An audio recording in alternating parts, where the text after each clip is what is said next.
First, thank you so much for your time. I appreciate you doing this, Dick. And what better time with Halloween just right around the Yes. corner?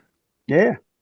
So, yeah, you Yeah. know, most people know you from playing the Shape, Michael Myers in Halloween 2. But what some people might not know is just how extensive your body of work is as a stuntman, with over 200 credits, according to the IMDb, going all the way Really? back to the early 60s. How did you first get Well, into? my first credit was in 1960. Okay, okay. Ballad of a Gunfighter with the well-known country singer Marty Robbins. How Wow. do you nail past? Sorry. Well, how did you get into the stunt work? It started as a childhood dream back in Ohio. I was kind of a crazy kid who was the guy that would ride the sled down the hill in the snow and crash it, or fall out of a tree when we were playing cowboys and Indians, Mm. that kind of stuff. And then when my uncle called my dad and said, "Why don't you bring the family out to California and get a start?" I say that because dad was going downhill, and Uh, anyway, and so we packed up and moved out there in February of 1953, wow. and I turned uh, 13 uh, 5 days before we got there. Okay. And anyway, when I left, I had my six gun that Kiwanis Club bought for me for Christmas because my family didn't have a whole lot, and my sister had a doll. And we traveled to California and stayed with my uncle for a couple of weeks, and then moved all over Southern California. And just one thing had led to another. And I know Christ, God was with me the whole time. When I look back after from 1976 when I got saved backwards, uh, he was there. So I started watching a television series called The Range Rider with Jock Mahoney and Dick Jones, Mm. and got to meet those guys personally. And it's cool that thing. Hey, it's like when I became a fan of Elvis in 1956, and then finally over the years I got to meet him and work in a movie with him and sing on a soundtrack of that very movie. So Wow. it's Okay. kind of That cool. that's very cool. Anyway, the Ballad of a Gunfighter with Marty Robbins, and that was a result of shortly after getting to California, I went to a place called Corriganville, where Ray Crash Corrigan, an old cowboy star, uh, built this ranch, and many movies, including The Range Rider, were filmed there. And I visited, and then a couple of years later, in 1956, uh, I went out with my fiance and another couple, and we were hanging out, and I was falling off of rocks and down steps and all this stuff. And when we were leaving that night, my fiance then, who turned out to be my wife and the mother of Billy and Lance, or Billy and Rhonda, said, "Why don't you just go down there and ask him for a job?" That's a great idea. So I ran back down to the place, and I found him in the saloon, the guy that did the hiring. And I said, "I'm interested in getting a job here." Whatever I said, I don't remember the words. I was nervous. And Yeah. he said, well, listen, kid, I'm busy. He said, "Can you come back next weekend?" And this was Sunday night. And I said, "Hey, yeah, yeah, yeah." Next Saturday, I come back. And it's a 55-mile uh, drive from home to the place. I did it up and back, and then on Sunday up and back. And both times I met him in the bar again after the shows, and I'm back, and I'm still want to. Yeah. Can you come back again? So I did that for 3 weekends, and Wow. and finally on the third weekend, he looked at me and he said, "You're a persistent little bastard, aren't you?" I said, "Yes, sir, I am." And he said, "Well, I'll give you come back next weekend." He said, "Do you have any Western clothing?" I said, "Well, I guess not really." He says, "Go to a Goodwill store and buy a hat." And I'm going to. So I came back, and I was kind of dressed for the thing. And so I thought I'd get right into the action, shoot Right. them up. Yeah. Of course. Uh-uh. I had to do extra work. I had to walk in the background, and he said, "Now, when the action starts, you duck into a building and stay there. Don't come out." Oh, really? Okay. So for a few weeks, I did that. And one weekend, they did a show called The Hanging of Henry Plummer. And the two guys that were primarily the head guys in this thing were Bob Bixton and Jerry Vance. And Bob Bixton is up on the horse getting ready to get hung. Jerry was standing next to it, and but one of the guys that was supposed to get shot in the thing, two fellows were to get shot. He didn't show up, so Jerry and Bob were in a pinch. Now they could have done it with one guy, but Jerry looked up at Bob and said, "What do you think about the new guy, Dick?" Bob says that we're stuck, So yeah, get him a gun and we'll go on with this. So they give him. Well, I'd watched the show and I knew what the crux of it was, and I was the guy closest to the creek, which had a creek running about that wide. Wasn't very much water in it, Yeah. but the shoe, bang bang, I get shot, I fall down, roll down to the creek, and well, that changed my life right there because Jerry, who normally did Billy the Kid in all the shows, breaks jail and all that stuff, becomes an outlaw, and Billy Clanton in the gunfight at the OK Corral, he came to me and he said, "You just won the spot. You're going to do those guys, the lead guys, and all those shows." And boy, oh boy! So it was the first time I ever signed an autograph. But that was about a year and a half, and then Jerry Vance, I became good friends with him, and was until he died here about a year ago. Anyway, uh, he I was in between jobs. I was collecting unemployment, and he got me a job at Studio Stables in Burbank, mucking stalls and running a rent string for Bill Ward. Well, Bill Ward, unbeknownst to me, had written and was going to direct and produce that movie with Marty Robbins. And Jerry knew Bill real well. They'd worked together. And he talked Bill into giving me the letter that you needed to get into the Screen Actors Guild. Mm-hmm. So my first credit was as Dick Lemming. So if you ever see the movie, you'll see Dick Lemming. Well, anyway, I didn't do a whole lot, but it gave me that opportunity. Things got kind of hairy. I worked a couple times at Universal, but I didn't really get settled in until I met Walt Disney. I met Walt one day at Disney. I got a call. I had shown the casting director, Dick Ivey, a Polaroid of myself.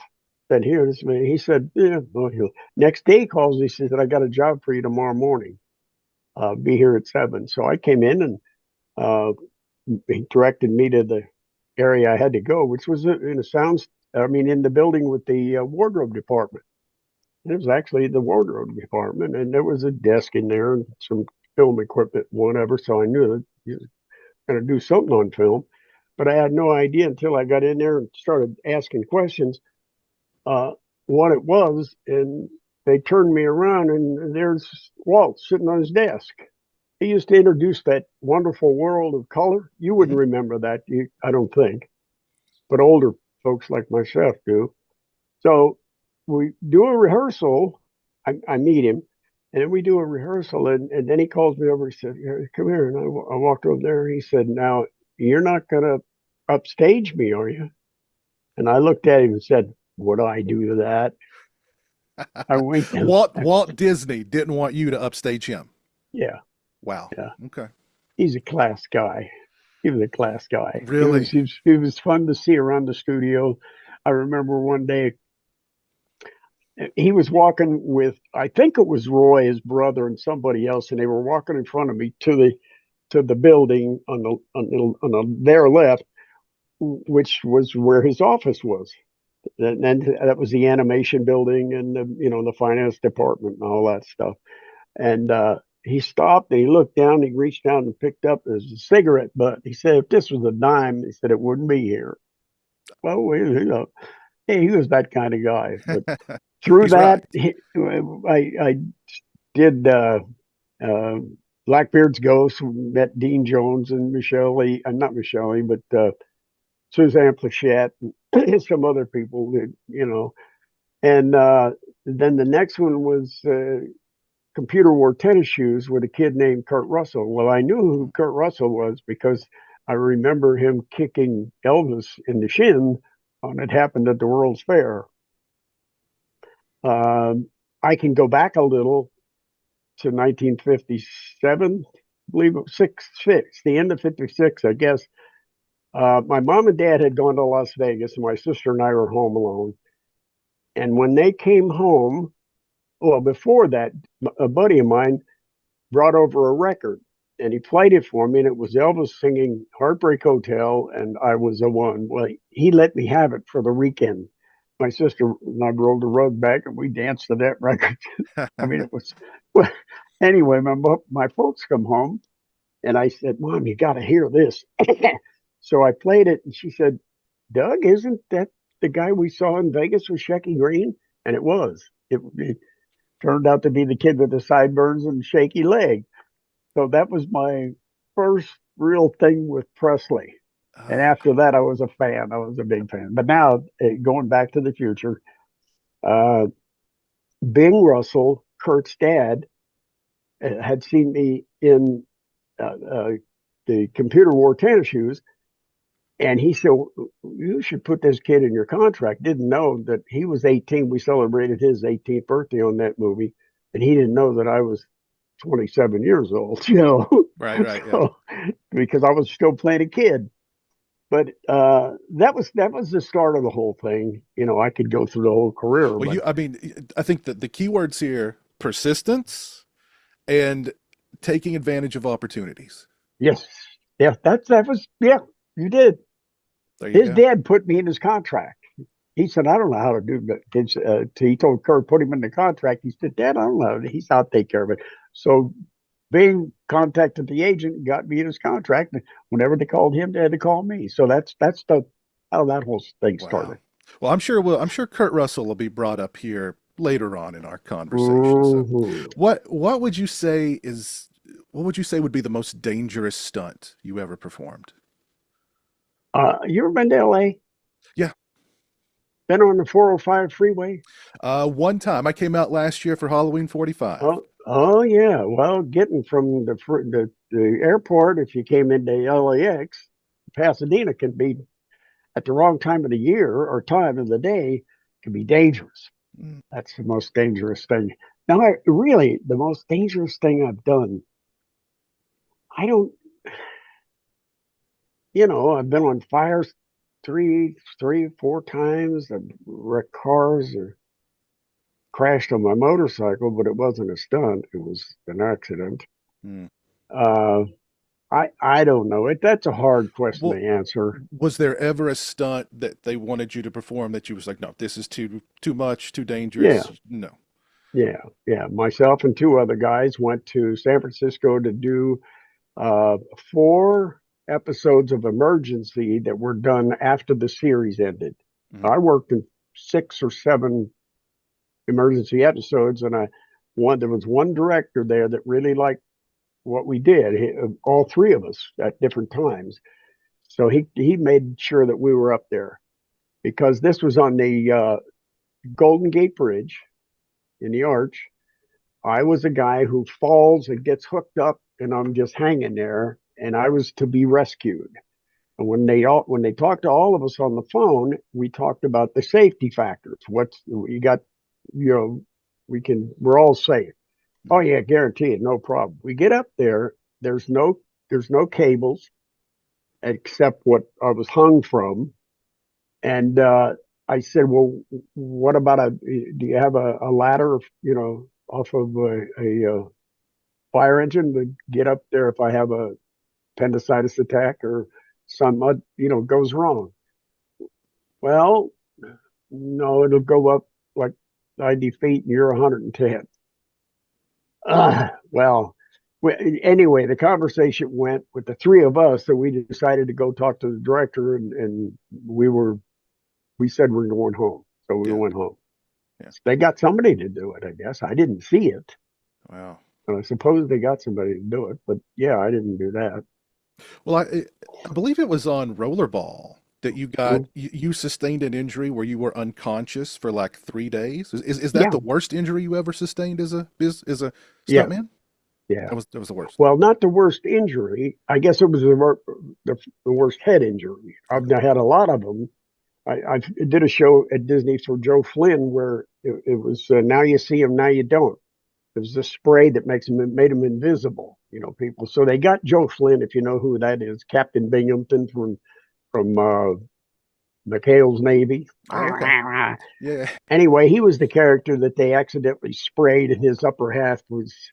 So he, at the end, when he gets sprayed, he goes to the crowd and he comes into where his coat was or jacket and hat. He picked his hat up and put on, so the hat's visible, and he's visible from the waist down. Well, that was me, and he sees himself in a mirror and just goes plap straight down. Well, I went straight down, slammed my head on the floor, and I didn't get knocked out, but that hurt. Mm. You know, I Kathy's listening. I I hit my head on the back of our bed last night when I got in bed. I do it at least 2 or 3 times a year. You know, I bet she says, luckily you have a hard head, right? uh, what do you say when I do that, Kat? But we do this butt officer thing when we heard each other. I didn't mean to bang his head again, that kind of thing. Butt officer. How did the safety regulations and the safety gear and all that kind of change over the course of from the 60s to the 70s to the 80s and so on? Well, back in the day, in the the old days, the fellows I've heard that they actually used Kotex taped on some of them, and you just used whatever you could manufacture with stuff. Then football came in, and the early football helmets were just a little leather thing. Well, Yeah. you know how they've graduated technology, and that's the way it is with the equipment today. It's all the technology is improved with their sport, and we use a lot of their sport equipment as well as hockey, and Hmm. whatever we could put together. It's graduated a lot since I left, That's great. the equipment and what you're able to use. Look, it's like parachutes. There's a parachute that you can use that's about that thick. I think not much thicker than that. So you can wear it under clothing and it doesn't show up a lot when you jump out of an airplane and you're supposed to be dead or fighting for your life, rather. Uh, when we did Cat from Outer Space, Frank Tolman said he was the pilot of the airplane. Do you ever see Cat from Outer Space flying a twin engine or a twin uh, winged a steerman? It's what it's called. It's a two wing plane, Okay. and you use for crop dusting and stuff like that. I was hanging on to it, doing a lot of different tricks with a helicopter down, all kinds of stuff on that show. And the pilot was it was supposed to be the cat flying the plane, but it was actually Frank. And he came to me. He says, "You going to wear a parachute?" I said, "With this outfit, I had on a coverall suit, coveralls, and they were tight fitting." I said, "I got no room for a parachute," and that was before I think the skinny one. Hmm. So he said, "If you're not wearing one, I'm not wearing one." Well, about 6 months later, he had a heart attack and flew a plane into a mountain. Oh, wow. Imagine if he'd have had, I mean, there's no escape. If something happened to the aircraft, we can't jump out. I'm going to die. Yeah. And then I had a girl hanging on my back at a lot of this when we were doing this stuff, and she was doubling uh, an actress, and we'd all three probably gone down. There was one time when I had to draw my knees way up because the blade of the spearman was so close. It was from me to the screen here, Oh, wow. and if he'd have it backed off or the chopper would have got too close. Anyway, there's things, but you Mm. can't rehearse that stuff. Oh, yeah. Yeah. Yeah. Well, The, I, the other injuries was the shoulder is out. It's still out. I did it on rollerball the first time.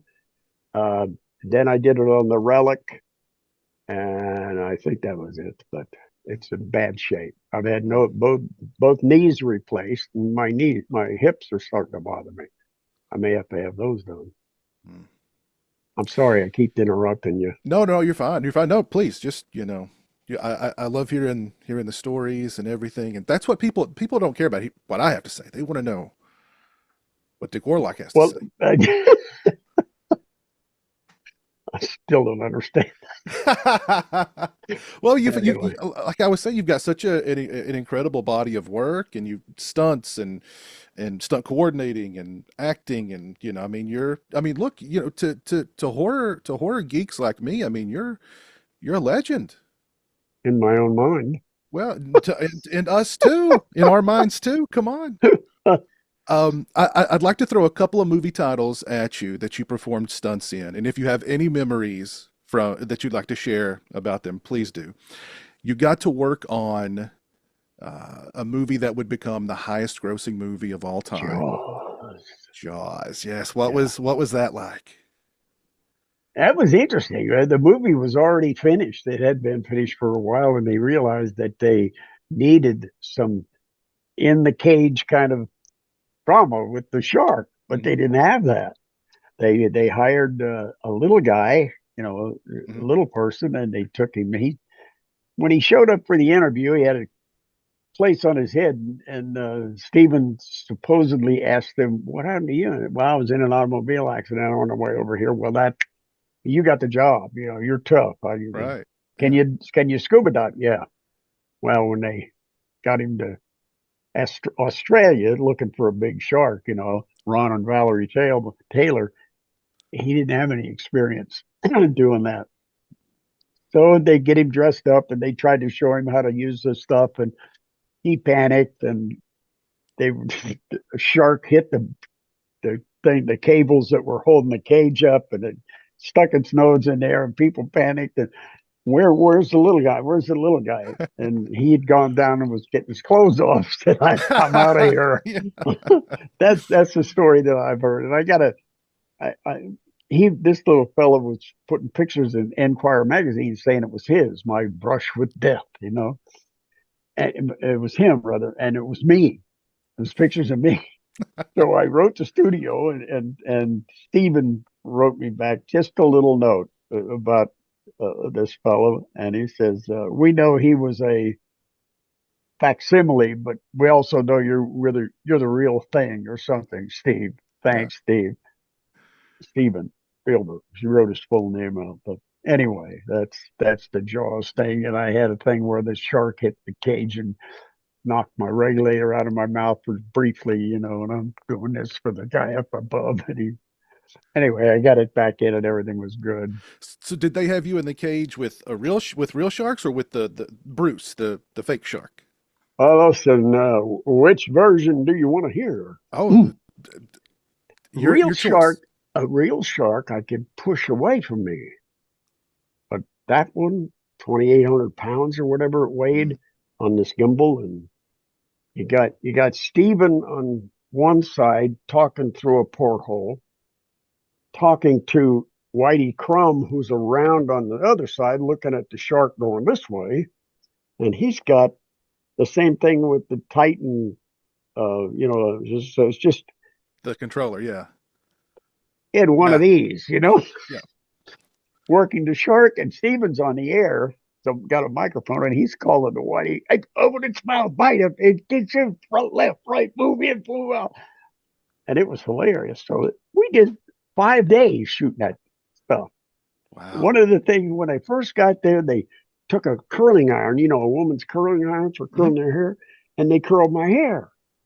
Well, I didn't even think about it, and they didn't think about it, obviously. So they get all ready. I get to shoot it up, and I jump in the water, and the hair goes straight. Right, exactly. Yeah. Well, ah, so that was a half a day. They took me in, dried me off, and permed my hair. Oh my goodness. So they Oh, didn't they didn't cut it properly or anything. But anyway, they permed my hair, and it all worked out good. I would love to meet Richard someday. I did meet him years ago on a pilot of a TV show called uh, uh, oh shoot. Anyway, it's gone now, and I doubled him on a TV pilot that didn't get sold. mm. So And you doubled Richard Dreyfuss twice. yes, I did. Wow, that's awesome. And for a long time, I understand when he'd go on a talk show or something, he would not, when asked if there was, if he did all that, out of you Well, bum. we all know the truth now. We all know the Yeah. truth now. The other movie I wanted to ask you about is you worked on an entry for another popular horror franchise in the 80s as a stunt coordinator, Friday the 13th, A New Beginning. From what I Mm-hmm. heard, that was a pretty wild set. Any memories from that one? No, it wasn't wild. It wasn't. Okay. No, no. I mean, Okay. what were some of the stories you heard? I mean, I heard there was a lot of there was a lot of misbehaving going on. There was maybe some drug use Really? going on. That's what I've heard. Yeah. I have no, I heard, I honestly. heard, the director had something of a reputation as being a wild man, and you know, Well, so he was a wild man because he bumped. Oh, I shouldn't even say that. No, I can't. I okay, can't. He, okay, you know, I have too much respect for the couple. But anyway, I had no idea. I oh, mean, okay. it was going on another movie that I was on, and I didn't know it. Mhm. Uh, one you might be familiar with. Uh, Ah, and but I was respected. right. It was never put on to me, never talked about on either of those movies. I know Tom Morgan wasn't because I hired Tom, and he and I are so clean. It makes people sick sometimes. You mean you mean? Anyway, no, no, it was Okay, yeah. just business as usual on It that one. was yeah, and there was a lot of business as usual before that, and I guess after. I mean, there were days when you could pass by the honey wagon, which is a trailer with the little rooms in it, dressing Hmm. room, Hmm. that the doors would be open and they're doing lines on the. Hmm. I mean, there was a period of time in the movie industry where it was, it was just really out in the open. It's commonplace. Yeah, but it's just something that I tried grass half a dozen times with the same person, Hmm. and I never. Uh-uh, She never no, took to that's it. Not for you. no, No. no, So no. totally understandable. But that's just mine. That's just me. Yeah, same here. My Same. dad was a drunk. I never really drank because of that. I did smoke up till 1980, and I quit. Mm. The Lord spoke to me one night when I was coming back from Santa Monica Pier with another couple, and I heard the voice of the Lord just as clear. Jesus can't live in there. Too smoky. And the girlfriend, I mean, she was my fiance. She was like this on the other. So I heard the voice again. Jesus can't live in there. And I looked at my chest and I took the cigarettes out and I threw them out the window. I zipped down the window and threw them out.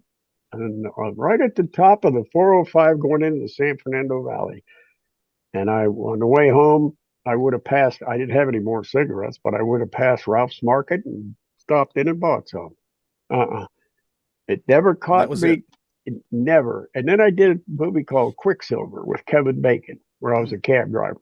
Mm. So they want me to smoke, and I was, oh, well, okay.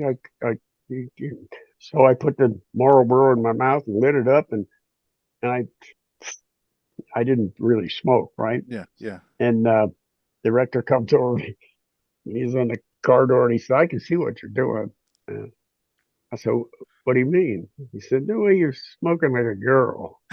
Well, you know what the I said, listen, I quit smoking 2 years ago, and I don't want to get the hat. You took that job, didn't you? Well, yeah. Well, then smoke. So all week long, I'd smoke all day and inhale all day, and then I'd give them back to the prop guy at the end of the day. That for a week I'm doing this, and I was never touched with the desire again, and haven't been to this day.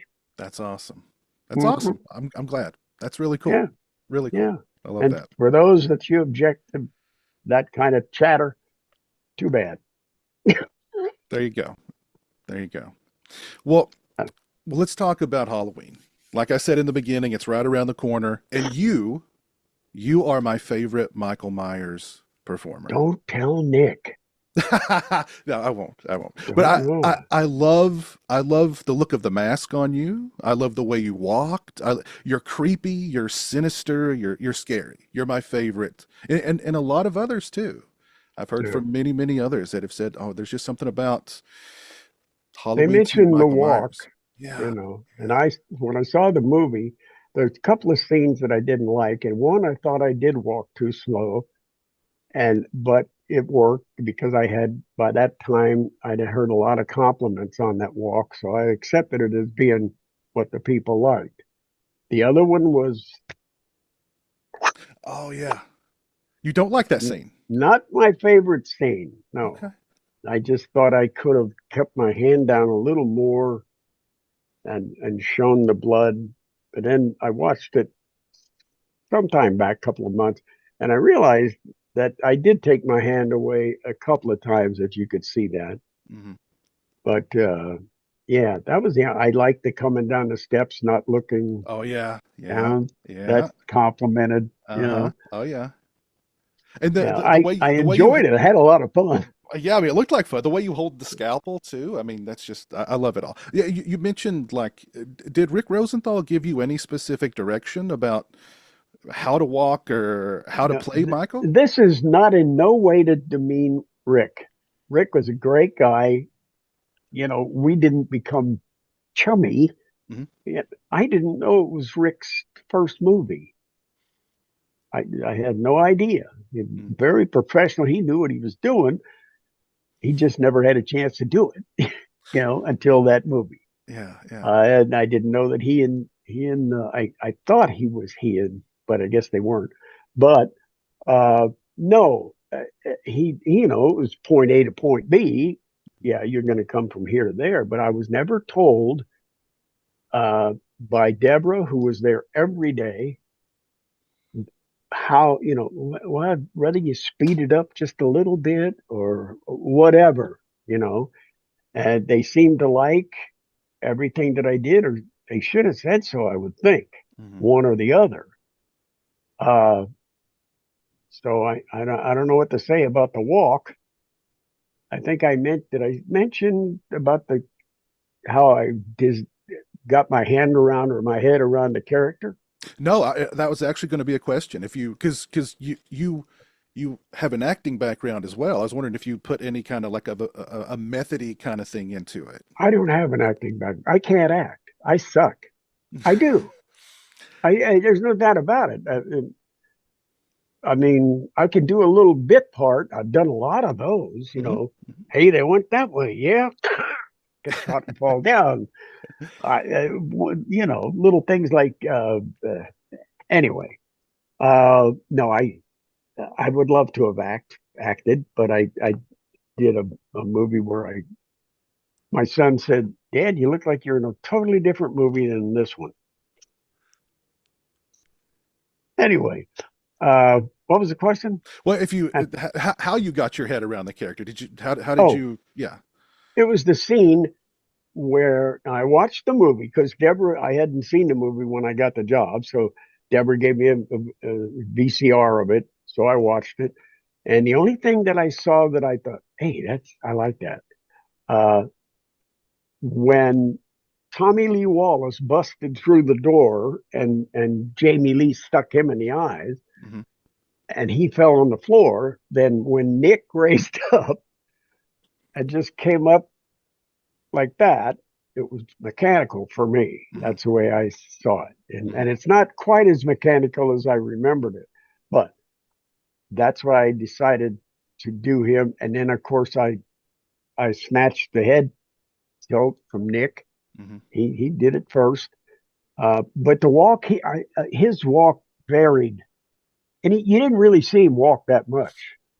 Right. He walked across the street, but I don't remember him walking that much. I haven't seen Halloween in a long time. Can you Hmm. correct me on that? No, there's a few scenes where he's mostly very stealthy. Like he just kind of pops up and Yeah. gets you. But there's a few scenes where you see him kind of walk, and he has kind of a fans consider it kind of a glide kind of walk. Just go to Oh, glides. I've So, never heard it expressed like that, but that's interesting. yeah. I'll have So to you, look so at you, it. so you were you familiar at all with the original Halloween? Not before I got the job. Okay. Okay. What about horror movies? Were you a fan of horror movies? I was not in it any. But did you like horror Oh, movies? Did you? oh, Dracula, Frankenstein, Boris Karloff and the Wolfman, and I mean all that stuff. Yeah, Yeah. I've got life masks for those guys in the basement. Oh, very cool. Yeah, Well, that's cool. Well, you mentioned Debra Hill, and I'm sure everybody knows about, your audition for Debra Hill was she had to approve your walk for you she to get the called gig. me. She was producer. She called me up and said, "Hey, yeah." She said, I'd like you to do stunt coordinator on the show." So now I just did a Zoom before this. I mean, not a Zoom, but a podcast before this one, and I don't want to not say something that I should say or say. You know what I'm saying? Did I Yeah, tell yeah. you? Did I've already tell you about the introduction to um, it's getting to me. The director Rick. Rick, you no, but I think we've heard you put a scare into him. That's kind of how you won over Rick. You put a scare into him, didn't you? Well, I don't know. I guess so. The way I just stood there and looked at him, and he said, "Who are you?" And I just stared at him. I don't. Anyway, yeah, I tell that at the Q&As and stuff. But I get the call. I go in and meet Deborah, and then she gave me. Have you seen this movie? No, I haven't seen the movie. Oh, well, here's a VHS. You got to see it. So that's how I was introduced to Halloween. That was the first horror movie I'd seen since my favorite movie, Creature from the Black Lagoon. Uh, that's a And good I one. met both of those guys that did that movie. Uh, Ben Chapman did the stuff out of water, and then we got yeah, well, Rico Rico Browning. I remember a story where Debra Hill said that, after the first movie, she took one of the mask that you wore in the movie, or at least the mask that you wore to your audition, to do your audition, and she threw it under her bed. It had been under her bed for like 2 years. And the thing that always bothered me about that scenario was like, well, did she at least clean it a little bit before she gave it to you? Was it like dusty and musty I when you think it put was it? in a box. It was in a box, like Okay. yeah, Okay. Okay. But yeah. No, it you know, I don't know how it got the black on the nose and whatever, but it wasn't really as black as the when they make them up again. Well, it is pretty black on the end of there when yeah, I'm looking at that it's a picture back there. yeah, it's a Oh, little bit. that's the mask. Yeah, Yeah, that is the mask. That's of course the after you've been shot in the eyes. yeah. So, Now you know how we did that? Yeah, uh, you know. I assume there were probably some tubes running through the mask that they were pumping the blood Well, through. yeah, there was a Y back here, the in the back of my head, and it came from a single tube with a bulb in my hand, Mhm. and they were copper tubing over the top and right down to right up the top of the eyebrows or the Mm, below the eyebrows there. yeah, and look, I love the whole thing where you're blind, but you're still, you know, trying to get her to. A lot of fans, I would say 90% of the fans like that. We're easy to please. Well, I actually, no, we're not easy to please. So when people say that they like it, take that as a compliment because we're horror fans are not easy to please. Trust me. Yeah. Um, you got to work with a couple of legendary actors on Halloween 2. At least to horror fans like me, they're legends. One of them was the late great Donald Pleasance. What was Yeah. Mr. Pleasance like to work with? Well, I met him on Escape from New York first time. And granted, we were never chummy Mhm. because he's not that kind of guy to get chummy with. You know what I'm saying? Okay. There was no reason for us to be chummy. Right, right. I didn't have anything to do with him physically, other than when they were shooting at him. At, when he was in Escape from New York against the wall. Mhm. They weren't shooting at him, I think. But anyway, I was sitting there next to what's his name? Oh hell, I wish I could remember these people. What was the black guy's name? The bad guy in Escape from New Oh, York. No, I can't think of it. Now you're gonna never mind. But Everybody knows. Everybody knows who it yeah, is. yeah, they're gonna be real deep voice Yeah, still. yeah, Yeah, I yeah, like yeah. that. Yeah. Anyway, we talked a couple of times, but nothing. It's the same thing with Don Rickles. I spent time with him in the dressing room. He and I on Casino, Casino. and it was just chat, just what are you doing here? What are you doing? Yeah, that kind of stuff. Uh, Same thing with who Fred Dreyer is. Oh yeah. Fred Dreyer, yeah. He When I was going with my first wife, Janet, Fred lived across the street, and Janet's little brother and I used to toss the football around with this kid that lived across the street. Mm. Years later, I get a call to do Hunter. I show up and I'm sitting in the wardrobe. Pretty soon, this big, tall, lanky guy comes in and says, and it's Fred Dreyer. And I said, "Do you know a girl named Janet?" And I said her last name, and he went, "Yeah, she lived across the street." And I said, "Well, I finally married her." And he said, "Ah, you're the guy that thought you were Elvis." My first singing thing was in her house. I would sing along with the records, and the people next door gave us a wire recorder. Have you ever heard of it? I don't think so. It's like a pencil lead thick, and it's a wire on a reel, and it's the first recorder. So Oh. I used to record myself and listen to it. But anyway, so you think I used to wear my collar up. I dyed my hair black. I just singing. I worked at a bowling alley and a dishwasher. Waitresses would throw money in the jukebox and play Elvis songs, and I'd sing along with them. And sick into it. I was a fan. I mean, I Uh, was a fan. I was probably one of the first Elvis impersonators. that's And yeah. you never know. I Yeah, mean, you never know. anyway, So yeah. so Donald Pleasance, not much to share about your experience with him on Halloween Well, too. not that would be interesting. Mm. It's just It's just strictly business. yeah. You're on a movie set and you do your job and they do theirs, and a lot of times actors don't want to. If you're working with them, teaching them something, or Hmm, hmm. they might get a little more, but even then, sometimes it's I don't know. Was it the same case with Jamie Lee Curtis or? No, Jamie Lee and I did. I mean, we were palsy. I think we connected pretty good though. I didn't know who was on the bottom, but yeah, I think yeah, I had a crush on her. Hmm. I was happily married at the time, but that doesn't prevent you from No, that, I not at guess. all. Not at all. My wife says you can look all you want, but just you're going home with me. Well, and I mean, you spent half the movie chasing her around. So I mean, right? Yeah, and that's all she had on was that little flimsy thing. Hmm. Yeah. Anyway, She always seemed like fun, vivacious that kind of no, personality. no, not that. Oh, No, no, okay. I didn't see that side of her. Okay. Uh, I didn't see. I have saw her one time since the movie, and that was up at the Horror Hound show in Chicago. It's the only show she's done, I think. And she was complimentary. She invited us into her room along with all the guys that played Myers up to that point, up to her suite. Came around, gave everybody a hug.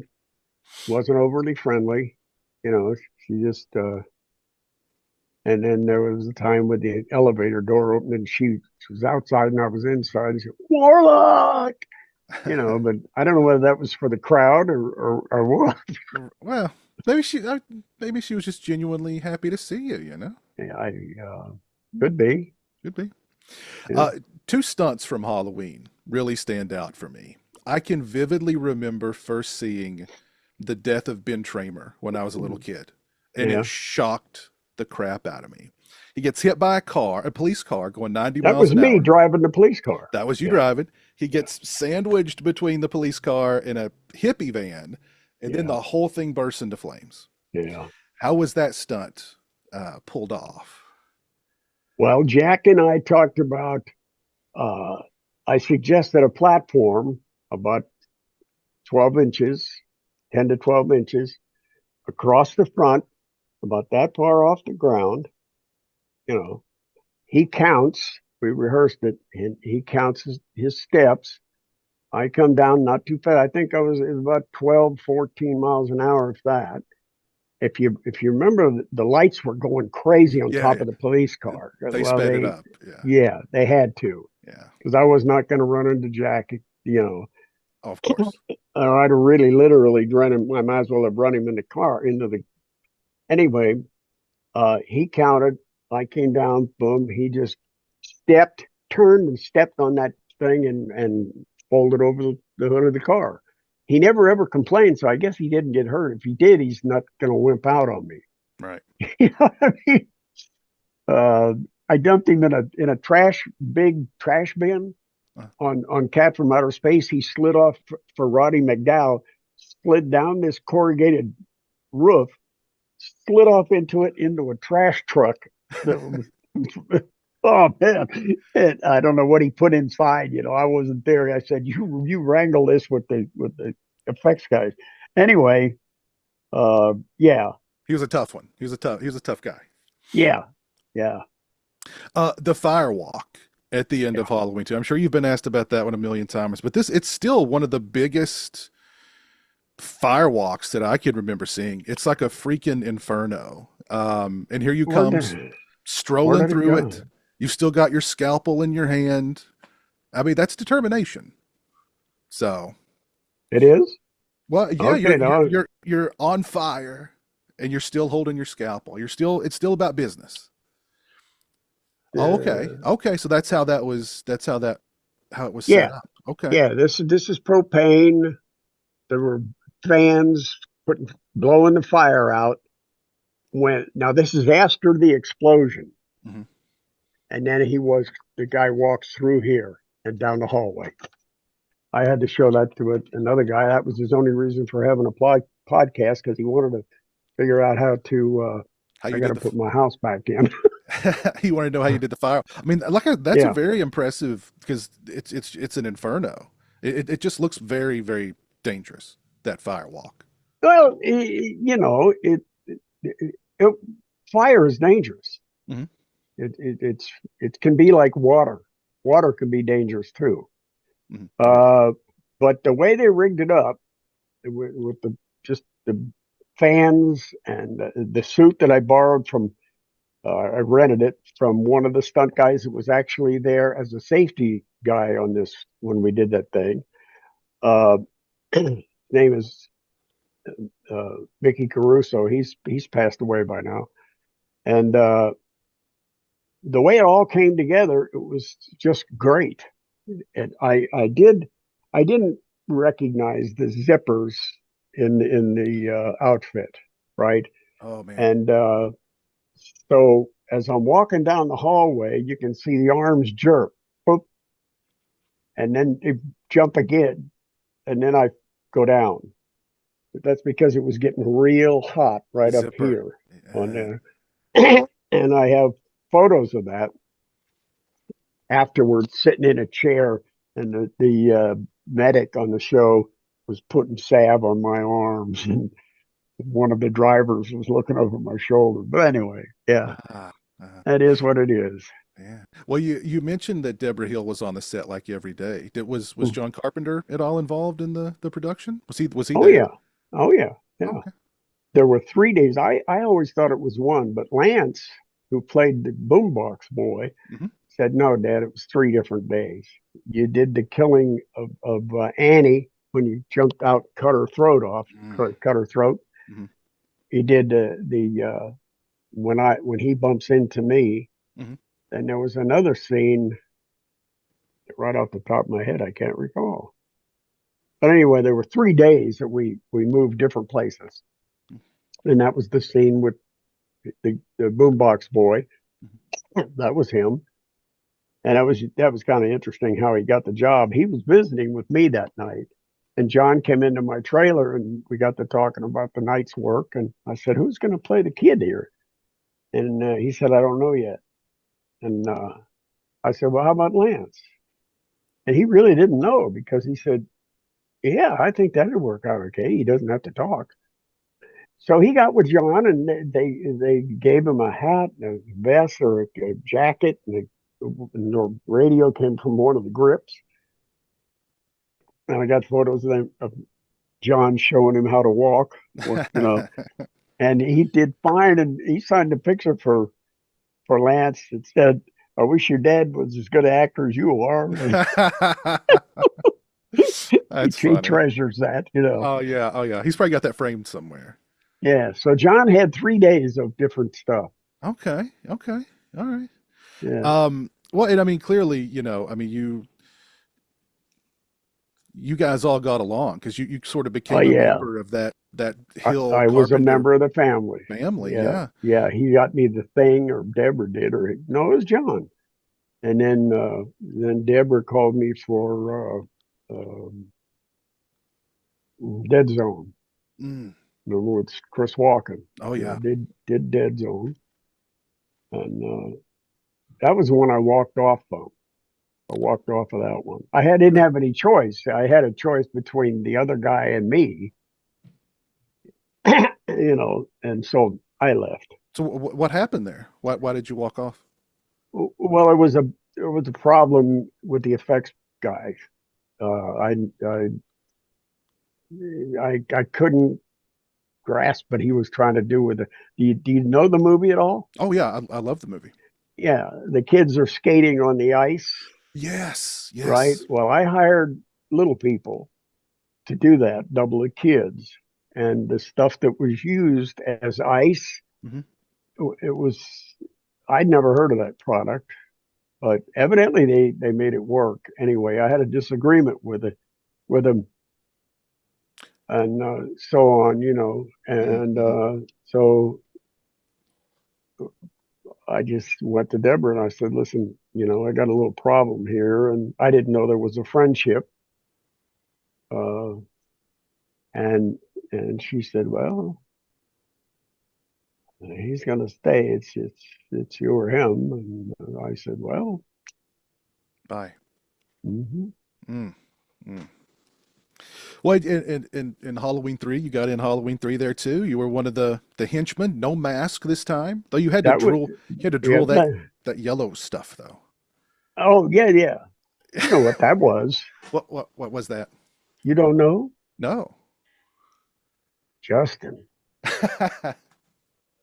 I'm surprised. You're an authority on this stuff, and you don't know what that is. I didn't know. I assumed it was just good old yellow slime. And listen, we have to stop this show right now because I failed you. I'm sorry. I'm all sorry. right, you thought that's your guess, yellow slime. Well, it was yellow and it was slimy. It looked nasty. It looked nasty. You could eat it. Was it like, I don't know, custard? Was it? Oh, was it like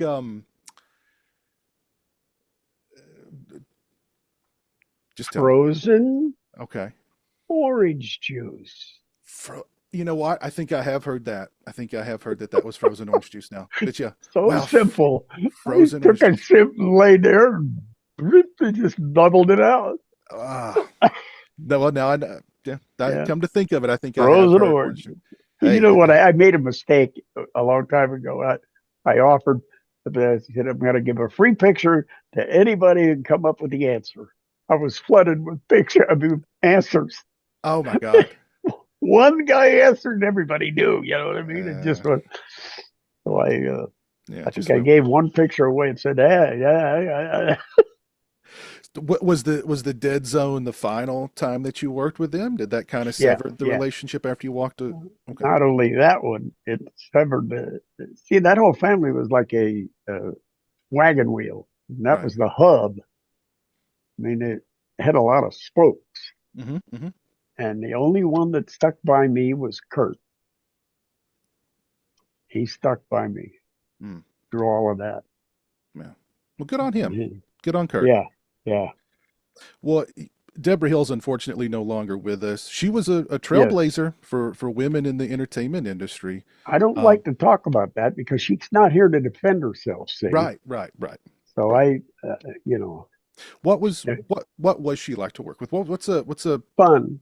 fun?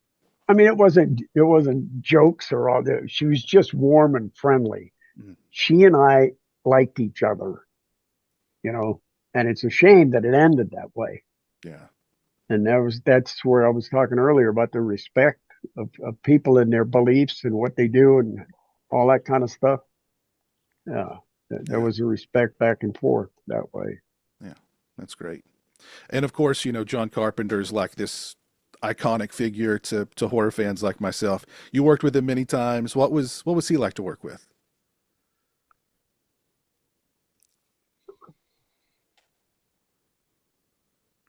I don't know how to describe John. He was to the point. If my memories have either faded or I don't have any.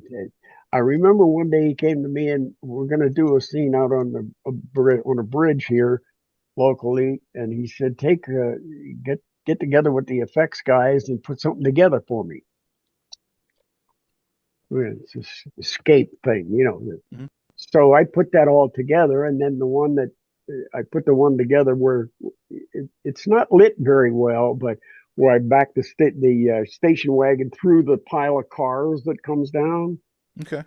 See, it's not memorable Mm. because it wasn't, the backside of it wasn't lit right. He just went into darkness.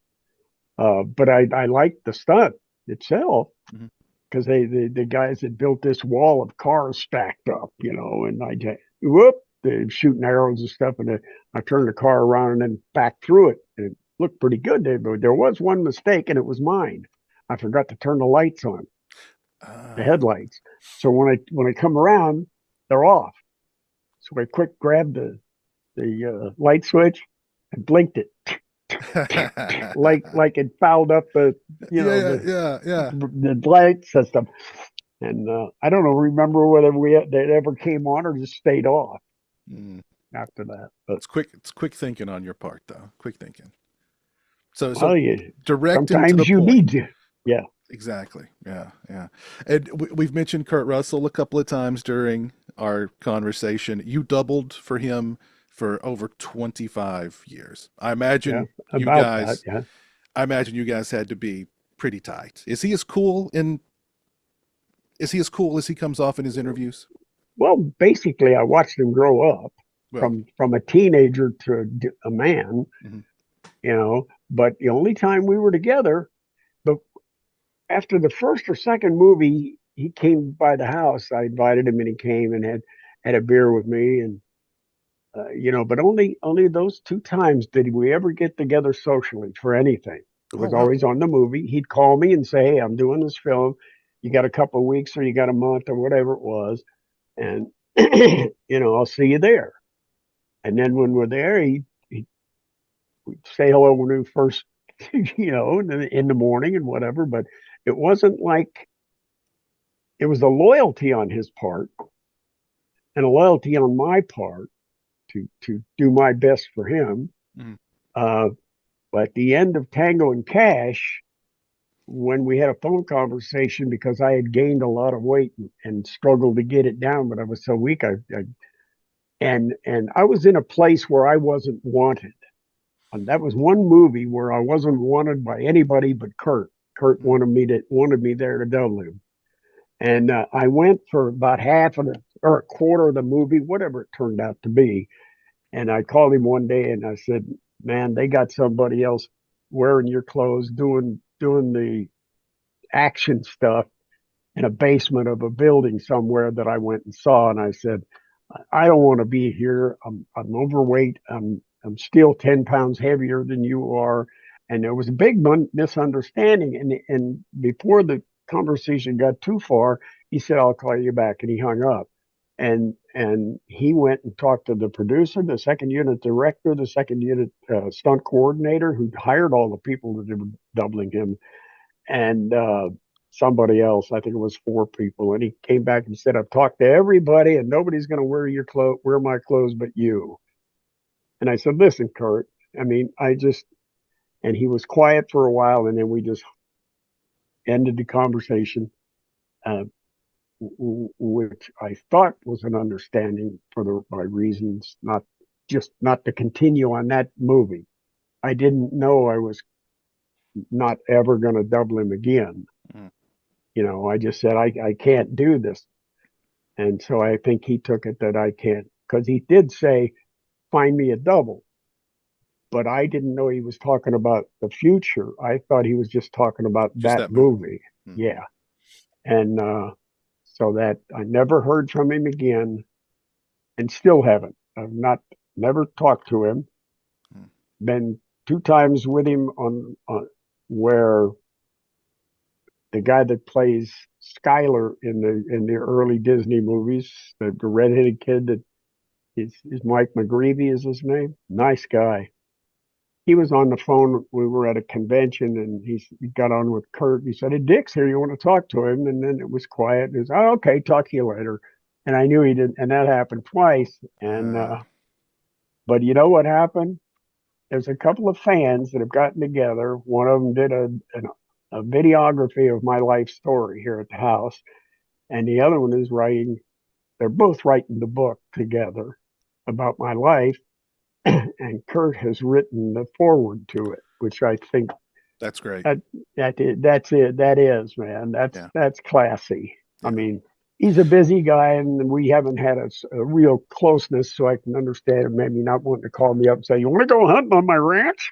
Yeah. But But if he's writing the forward to your book, I mean, I think that definitely means something. Clearly, yeah, he thinks pretty highly. And look, yeah, 25 years, from my understanding, the entertainment business, there's not a lot of loyalty there. So, I mean, if he, that you know, is loyalty. that is That is loyalty. loyalty, and it's much appreciated. And Kurt, if you ever watch this podcast, I love you, man, and I miss you, and thanks for all you've done for me. I know you heard this before, but I truly mean it from right in here, man. Mm, it's awesome. Um, I understand you held on to several items from Halloween 2. The Oh, me? mask, yeah, the Yeah, mask, the knife, the scalpel, the jumpsuit. But you the no longer knife and the boots. the boots, but you no longer have them. Do you regret No, selling them? yes, I do. But who knew? Who What year knew? did you sell them? I don't even remember. Kathy, do you remember when I sold that stuff to Mark? It was fairly early on. I mean, Okay. Well, you no longer have those things. But no. let me tell you what you do have. You have legions of fans from all over the world. Oh, I do. I know. It's Many of whom come to meet you at conventions. I've met you at two different conventions over the years. When did you first become aware of the fandom for the Halloween series and for your It's contributions a to it? story in itself. Okay, so now we do the movie. The movie's over. Months later, I mean months later, I run into George Wilbur, right? Yeah. And I find out he's doing conventions at a place up in New Jersey called Spooky Empire. I don't know, Spooky something. And I said, "What's that about?" And he said, "Oh, I'll go up there and hang out. I go up for a month and stay." And I said, "You stay up there?" He said, "Yeah, yeah. They pay me my daily wage, and then all my picture money and the pictures. Yeah, I sign photos and the fans meet the fans up there, and it's fun." And that's the first I heard. Now I've seen George around the office many times during that period when he after because he'd already finished that. I think they were finished with five with Don. Hmm. Um, and so I thought, well, you rat, here you're a Christian brother and you're making all this cash. You don't mention it at all. That I could anyway. So where was I in this? No. When you first learned about the fandom for the movies Oh, and for yourself. yeah. So I still didn't know really. And then I was working on Married with Children with Don Shanks. Uh, Don said, "So you're Warlock?" Yeah. He said, "How come you don't come to the conventions?" Oh, conventions. Yeah. Well, I don't know anything about them really. So he said, you got to come to these things. And he repeated what George was saying. And I said, oh, I did say to George, I said, George, did you watch the first two? And because I hadn't seen his yet. And he said, I don't care what the hell you guys did. Then when, then when I saw it, I know he didn't see the first two. I would at least, if I was doing five, I would try to do Oh, that character the way the first of course. did, Yeah, of course. Yeah. Anyway, so that's a story about that. Thanks to Don. You got, But you yeah, got, it was about a year after that that Danny Pierce, another stunt guy, talked me into doing something, and I got a hold of Tony Timpone from Fangoria Fangoria. magazine. And he said, we've been trying to find you. I wasn't that hard to find if you really wanted to find me. And he says, we're doing a con in LA at the airport, down at a hotel down in the airport. We'd like to have you come. So I went, I took the scalpel and the knife and the mask and the boots put it on a dummy. And I never have taken any of it back since. Oh, wow. Well, everybody's touching the oh God, it was a mess. Mm. Anyway. Well, I think it's great that you're still out there, doing your thing. You've actually got a convention coming up in a couple of weeks in my neck of the woods at Scarefest. I'm looking forward Yep. to seeing you again. Lexington, Kentucky. If you live anywhere near Lexington, come out and see us. Come out. I'm doing my guy. What's his name? Your manager? No, not him. Not him. Uh, I was trying to do Trump. oh, You yeah. gotta come out, but I don't hold my mouth right. But yeah, if you're in the Lexington area, the weekend of the 18th, come out and Yeah, see Dick and please do. get a picture, get an autograph, and Not too late to get a plane ticket. not too late to get a plane ticket. No, not at all. Not at I've all. never done the Lexington show. You'll like it. You'll like. You've been to Yeah. Lexington before, right? I drive by it when I go to Ohio, where I'm from. There is a great restaurant called Malone's. Best steak I've ever had. If you get a Really? chance, yeah, great steak. Malone's. Better than what's that steakhouse we go to? Ah, Check it out. When you're in Lexington, Malone's. go check out Malone's. You'll enjoy it. Okay. I All right. promise. And, So and I may see you. Maybe we'll go. yeah, yeah, absolutely. Yeah, I'd love to have Yeah. a steak with you. That'd be great. Dutch. I only go Dutch. Okay. I don't want to. I don't want to this. I owe you. Well, you were last. I was first. No, Okay. Fair enough. That's fair enough. Dutch. Yeah. But I'll be 'Cause there on. I may eat chicken fingers. You know what I'm saying? But I'll Anyway. be there on Friday, so I'm looking forward to seeing you. I may bring this guy here for you to sign. So Okay, I'll do that for you. I almost bought one of the heads you got below it at the Spirit of Halloween Spirit store. Halloween. Yeah. Yeah, they're pretty neat. I like it. Well, what do you think about all this? I mean, I'm wearing a Halloween 2 shirt, I all the know. merch and the masks and all the Who Halloween is 2. that? Who is that on Halloween too? That's not me. That's you. That's you right No, there. well, that's oh, okay. That's the man Yeah, right there. nobody else had the blood. No, that's you. That is all you. You got a nice collection back there. Yeah, I've got a lot of masks back there. So I'm something of a fan. So and the Halloween 2 mask is my favorite. So I've got a bunch of those. You got any hockey masks? Oh, sure. I've got tons of hockey masks. I met Tom when I was out in California last year for the first time. Did Got him to sign some stuff for me. So, but yeah, I got tons of hockey masks. It's like a You know who you got to get? You got to get Kane at least once because Kane's not looking too good. is that right? Yeah. I've got a couple of things for him as a matter of fact. So I will. I am gonna be seeing him. I like Kane. Yeah. He's funny. Yeah, he's a good guy. He's a funny guy. He puts Yeah. on that. Oh, man. He's a pussycat. He's got to keep up that He image. does. You know what I mean? So. Yes. He's funny when he lets it down, though. Well, I'm definitely looking forward to seeing you again on the 18th. Okay. And just on behalf of all of your fans out there, thank you for all the great work that you've done and are continuing to do. And hopefully will continue to do so many years to come. Now, I got one favor. Look to your left. Like, no, back just a little bit. No, come back over here. Okay. I want you to look at me. Yeah, looking at you straight on. See, I don't look at you straight on because you got your head turned to the Okay. Okay. side all the Yeah. time. Right there. Yeah, there you go. There we go. Thank you. Thank you. I'll see you at the show. Absolutely. I'll see. I'm looking forward to it. And thank you so much for your time. I appreciate this Yep. very much. God bless the fans. I love them all. There you go. Absolutely. Okay, man. Thank you so much, man. All right.